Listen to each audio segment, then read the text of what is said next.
Hello, this is the second part of my Ichika Nito investigation. Actually, it's the third part of my Ichika Nito investigation. The second part can be found over on the Patreon. What I wanted to do here on the YouTube side was flesh out the argument a little bit further for y'all, plug, of course, the Patreon deep dive, and do a little bit of testing on what YouTube will allow me to get away with here. I'm still a bit gun shy after the self-taught legend video where I got pinged, not striked, but pinged for two different excerpts of Small's Jazz Club playing jazz standards from mid 20th century. So I'm a little bit worried about running nearly anything on here that's not just me playing. And years ago, I actually got pinged for playing Black Magic Woman by Santana, I guess too close to Carlos's tone or something, and that also has me a little bit leery. So before I get into Ichika Nito here, I just want to mention the reason I'm looking at him deeper is that this is not a self-taught legend meme of the moment situation. What we're talking about here with Ichika Nito is very different. This guy is regularly listed as a top 10 guitar player in the world. And I have multiple students of mine through the years here, over the last like 5-6 years, who have cited this player as a major influence or inspiration on the guitar. And even my students who don't really like his music because they're more into like grunge, Alice in Chains, Metallica, that sort of thing, they know who he is. They've seen a video of this guy. They're aware of what his guitar sound is and what the Ichika Nito thing is all about.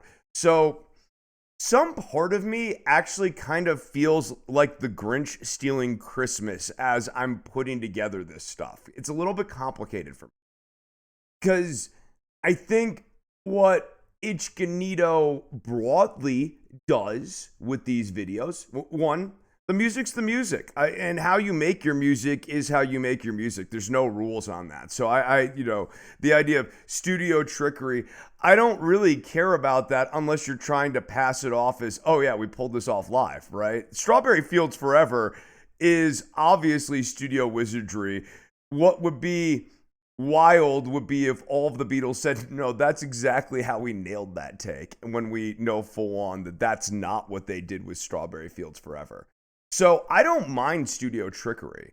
I don't mind inspiring people to find new sounds in the studio and all of this stuff. But, put your cards on the table. Say, yeah, I'm using the studio here. I did this. And then after I did this, and that's how I get this really cool sound. And that's just as impressive as anything, right? The issue for me with Ichika Nito is that we're sort of seeing, it's a complicated thing. I think with Giacomo Turra, it was very simple. The guy couldn't cook, right? And he was grabbing other people's music and passing it off. There's a musical plagiarism side there. And as far as I know, that's not going on right now. And I'm certainly not making any claim or any implication that he's doing any plagiarism. I have no evidence to that effect. If you do, go ahead and link me. I'm happy to take a look at it, and I'm happy to put together a third part on this because this is a kind of a different situation, and it's a developing one. I think the focus is kind of closing in on him more, though. I am certainly not the first person to focus in on this. Obviously, Jacob Raw recently here put out a video taking a deep look into his miming. And I would refer all of you over to that. I kind of don't even feel the need to build on top of that component of it because I feel like his deep dive into that component was very thorough. I built on top of that by talking about these fake live performances with the smoking jacket video, and I'd certainly refer you guys to that. Hell, I pulled out a ruler and even showed you that it's near impossible to do these taps if you've got bagginess in your sleeves because you have about 2 inches of clearance. And if here's my wrist and my sleeve is baggy like this and I'm going for a tap over the board, I'm going to mute out. So the idea that he's putting out these live videos, and there were several that I broke down in that video that are specifically live, labeled as live, obviously aren't. And there's something going on in the sound. I've got a video clip here. This is where we're going to A/B test it. But I want to kind of flesh out what I think is happening in the live playing versus the studio. Because the more I've listened to it, the more I think I have a handle on this. Because I remember some of this with the Giacomo controversy. I think what Ichika Nito is doing in the studio and with these live takes, obviously you've got the compressor or maybe like a neural DSP or something kind of kicking in there. But I think the other part of the secret sauce here is time compression. We are getting notes that ASDR, attack, sustain, decay, release, in ways that do not feel like the speed of sound. They do not sound like the speed of sound. And where this actually really clicked for me was a bit of a kismet, purely coincidence. I was posting the Fast As You video, the Dwight Yoakam Fast As You video. And as I often do with podcasts, I had my playback speed set to 1.15 or 1.25, and I heard the video. And cards on the table, I'm very pleased with that take. I thought my playing was very clean. Like all of the actual releases on each note are really, really clean and at high gain.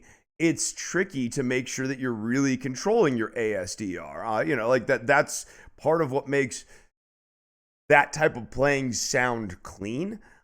And then when I sped it up, I was like, oh, that's the Ichika sound. You go ahead and do it for yourself, too. Actually, you know what? You don't even have to do it for yourself. I can do it for you right here. Let me get that video up for us. All right, so, I think this is what accounts for the Ichika sound. I think that we have this playing. Oh, well, there's me in the background here. I want to get this up. Look at that handsome fella. All right, so here is me playing at normal. And now we're like triple compressed because of YouTube.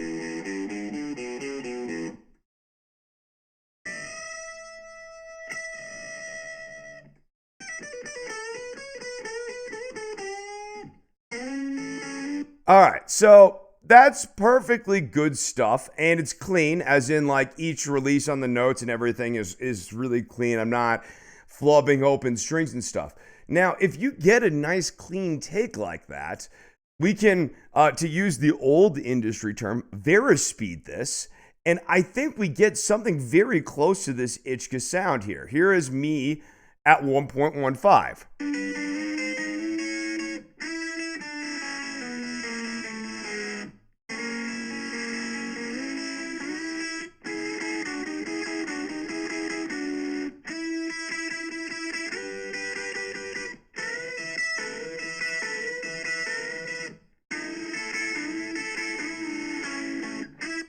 That is so close to the modern sound, I think. I think that like part of what accounts for this, it's weird. I'm like looking at myself through a time warp. I don't always wear the sweater. It's just like the one that I kind of grab as the I haven't gone out of the house yet sweater. So there's that. Anyways, let's talk a little bit about the Ichika side of the equation here, right?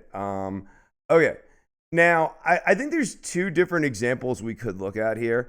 One, I think, would run us more afoul of the copyright gods, but I will recommend it to all y'all. And that is Ichika alongside Marty Freeman. If you want to see a discrepancy in playing, Marty and Ichika really kind of feels like the guitar teacher and the guitar student doing, like the beloved guitar student doing a guitar recital.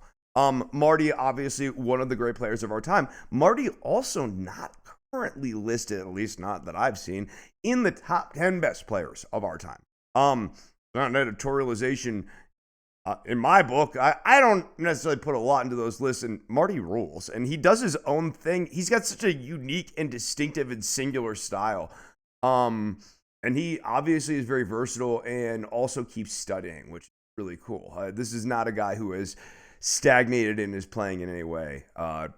like Kirk Hammett or something like that, or some of his other 80s shred peers where they really kind of stopped growing. It really does feel like Marty has continued to grow.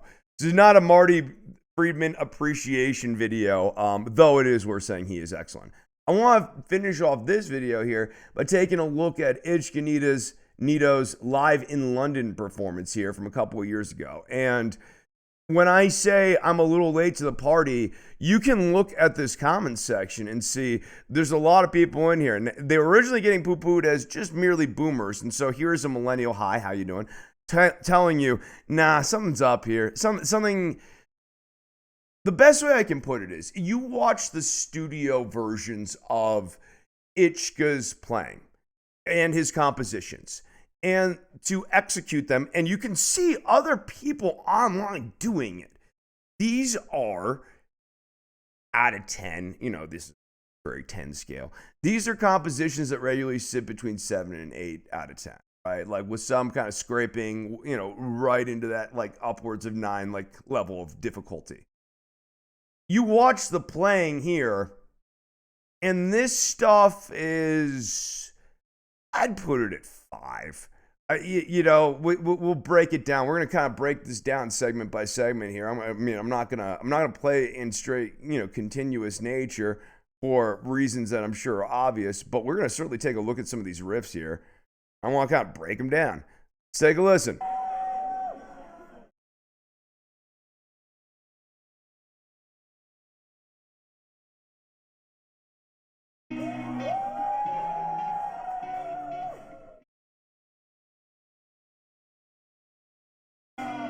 All right, so this main riff here, not a hard riff. Like, it's Blackbird plus just the two of us. Really. We are going to, let me Rick Beato my ear training here. C to B7 to E minor to D, and then C to B7 to A minor, B minor, right? Yeah, do I have that right? Let me see. I feel like I'm gonna probably botch those last two chords, right? No, I got it. Yeah. So it's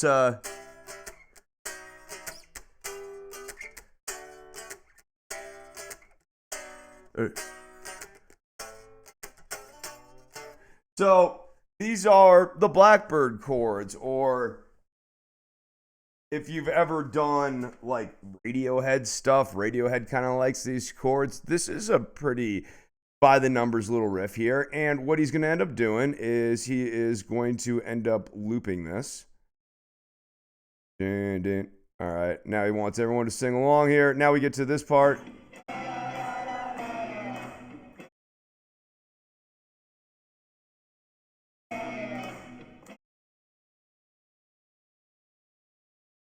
This stuff, the tab stuff, this seems to be kind of his most reliable go-to move. Mostly, though, he tends to do static taps or very pentatonic-y taps. And this is like perhaps the big thing that I start to notice as I watch his playing, which is that he can go low, he can go high, he can kind of go mid-range. But what he doesn't seem to have a lot of comfort level with live, and it's interesting and not what I was expecting, is sort of the travel portion of playing, right? Going from low to high.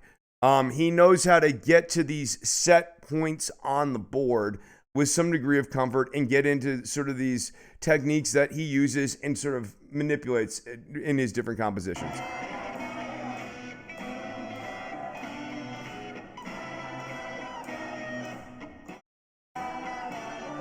I mean, these are nice little partial chords, and like the idea is a lovely idea. I love the layer on top of the main chord progression. So like if we're just scoring this as part 1, part 2, and you were talking about this as a 2-part band, that's dope.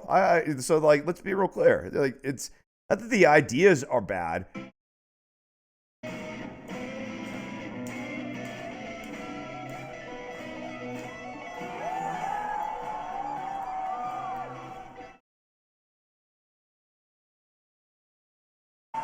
this is the part where I found myself flummoxed. The tappy-do stuff, one, especially with a player at Ichika's level, he has probably got a neck that you can touch it and the notes just happen. This is not an Indonesian squire neck like I play on here.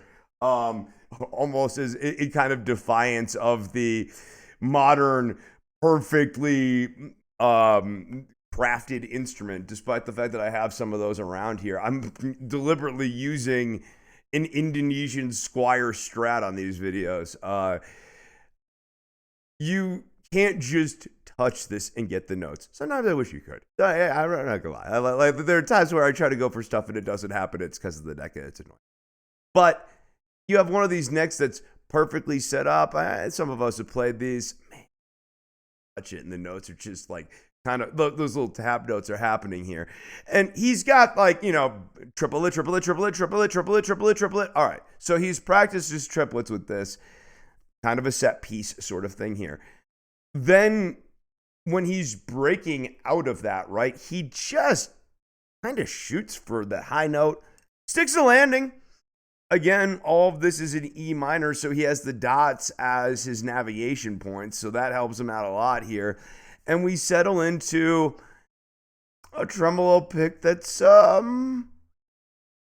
certainly one like a skill level that I'm familiar with. Sometimes you go for that tremolo pick and it just doesn't get into loose mode, right? So maybe, I'm not going to dog points for this, but that's certainly at my eyebrow raised, because I guess the best way I could put this is, when I think of Ichika Nito's playing and I'm dialing up a live video, I'm expecting to see a guy who, based off of the other videos I have seen, is just a much better player. Like kind of an across the board, much better player than I am, and that I have some serious catching up to do. Whereas I'm watching this video and kind of feel more like I could study this and get these things down, especially if you gave me a neck that was friendly to the tapping.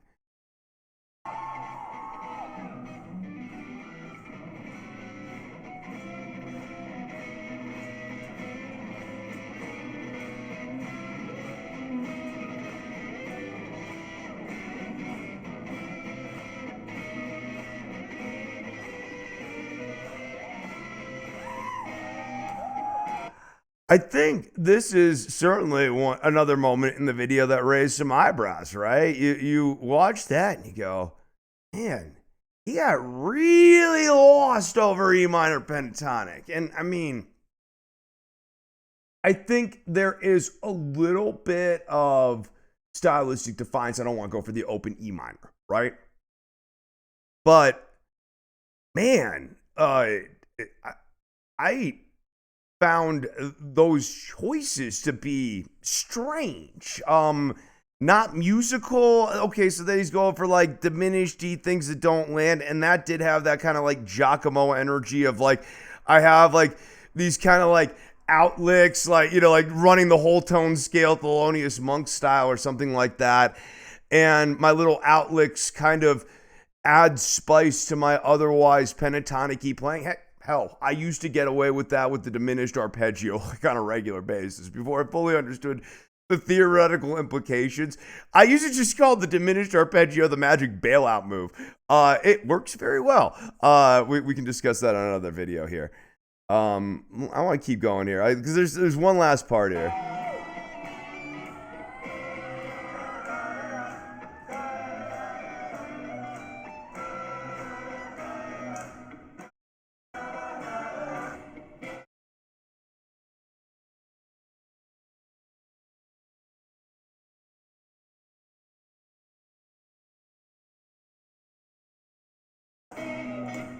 All right, where is it? Where he goes for this like little fast run. Like where is there is like one more like weird pentatonic-y run that he goes for that is rather curious. I can't find it now that we've got the video queued up here. It's somewhere in the middle of the board. And actually, I mean, here, as I just do stills here, I want to kind of talk about or kind of illustrate what I'm talking about.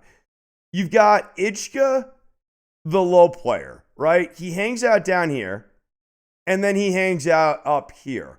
And there is very little, I can even just kind of have this on in the background here, very little travel from low position to high position. And that is, frankly, kind of part of the stuff that I associate with higher level playing. And here, as I've got this in the background, you can see it. Okay, we had a little stuff around 5 and 7. He's back up at 12. He's going to the high stuff. And he's not working the bass strings or mid strings. Not necessarily a problem. I don't usually work those strings either. You can look at like my fretboard runs.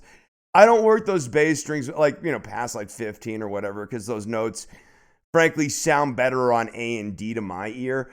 I tend to move those notes up into the thinner strings because they don't have like the weird resonances and like the threat of buzzing out. So I'm not knocking that portion of this, but man, this is pretty static playing for a guy who is listed as the 8th best guitar player in the world. I forget what magazine I pulled that up from, but like that was like within the last year here.